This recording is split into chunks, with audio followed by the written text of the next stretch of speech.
Hello everyone, welcome to my channel Lecture Notes. So today I'll be explaining a poem, The Sun Rising, which is written by John Donne.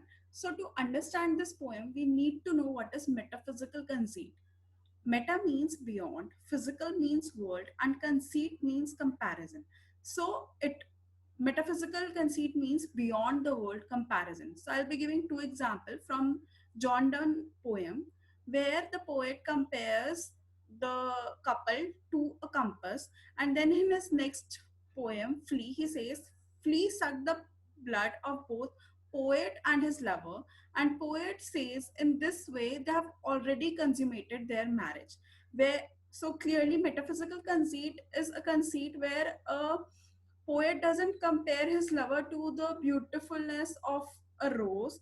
There is a beyond the world comparison in it.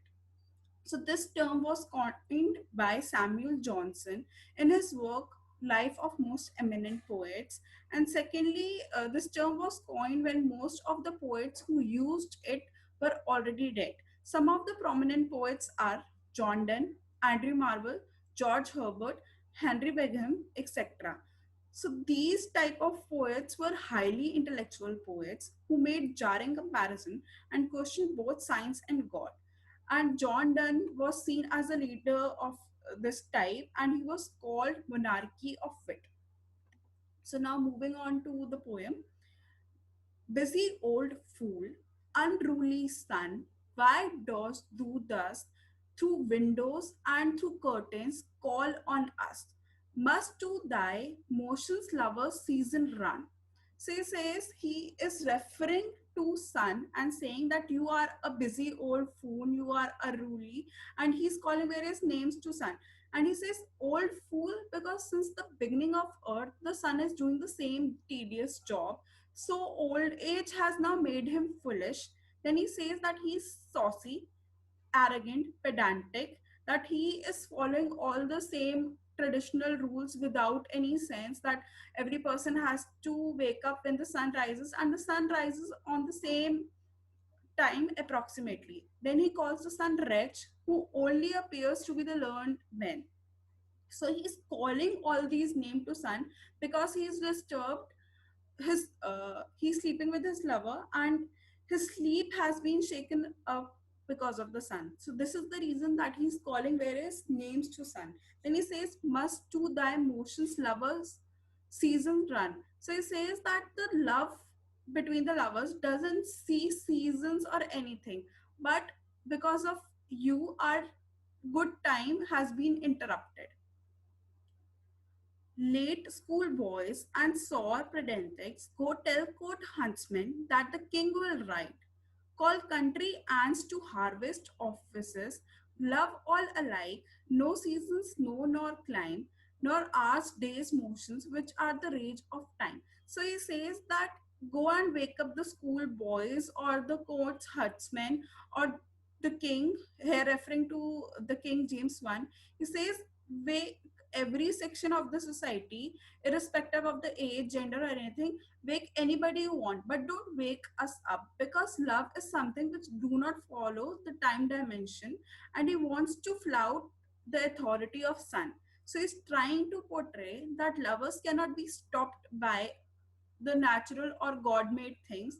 So already clarifying that we cannot be stopped by god made things, so how can a human made society have a control over them?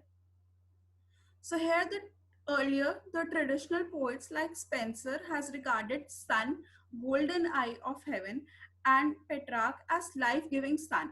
On the other hand, John Donne has done the contrary thing where he's calling names to sun, that he's a wretch, he is not a good person, he is an old fool.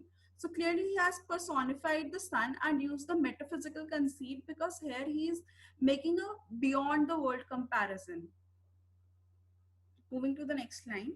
Thy beams so reverent and strong, why shouldn't thou think I could eclipse and cloud them with a wink? So he says that I know you are very strong because you wake up every person in the world, but still love hold more power than you, because with closing my eyes, I could eclipse you, that how love can triumph over anything and everything. In her Then he says, but I could not lose her sight so long. He says that I can control your sunshine by closing my eyes, but I don't want to do it because I will lose the sight of my lover also. He says that how the love is powerful, but he's controlling his powers because he loved his beloved so much. If her eyes have not blinded thine, look and tomorrow late. Tell me whether both Indias of spice and mine be where thou left'st them, or lie here with me. Ask for those kings who thou sat yesterday, and thou shalt here, all there in one bed lay. So he says that he's first of all he's giving the order to the sun, tomorrow late, that for tomorrow do come late. And secondly, he says that all the riches of the king, all the spices of India, all the precious thing that the king or the palaces have, as compared to my lover, they are all small. He says, come tomorrow and see that all the wealth of the country lies here next to me in my bed. So again, he has used the metaphysical conceit where he says, where the poet particularly compares his lovers to India's spices and all kingdom wealth, trying to imply that he has everything in the world and he does not need anything if he has his lover around. So clearly in this paragraph, he says that love is the most powerful thing. And secondly, if one person has love, he doesn't need anything, he doesn't require anything. Moving to the next lines. She's all states and all princes. I nothing else she. That how she is everything the poet has, and how he sees world in her. Princes do but play us compared to this. All honors mimic, all wealth alchemy. So here princes do play with us compared to this. He says that in every sphere there is a fake thing. There people lie, but love is so pure and innocence, that their love is so much pure and innocence that there is no fakeness or there are no lies. So he's saying, compared to every world, every sphere, their love is the most innocent and purest of all. Here he says alchemy. Alchemy was a lab procedure in which one forms gold from a metal, implying it is not pure. So he says whether in the form of in every sphere or in every task of the science, there is impurity. But it is only their love, or in love there is no impurity. Thou, son, art half as happy as we, if that the worlds contracted thus. Thine age ask ease, and since thy duties be to warm the world, that's done in warming us. Shine here to us, and thou art everywhere. This bed thy center, their walls thy spare. So in the last lines he says that if you have come here and warm us, then you have done your task of warming the world. So again, he is using the metaphysical conceit in the third paragraph also, where he is saying in a patronizing tone that by warming us, sun has warmed the whole country.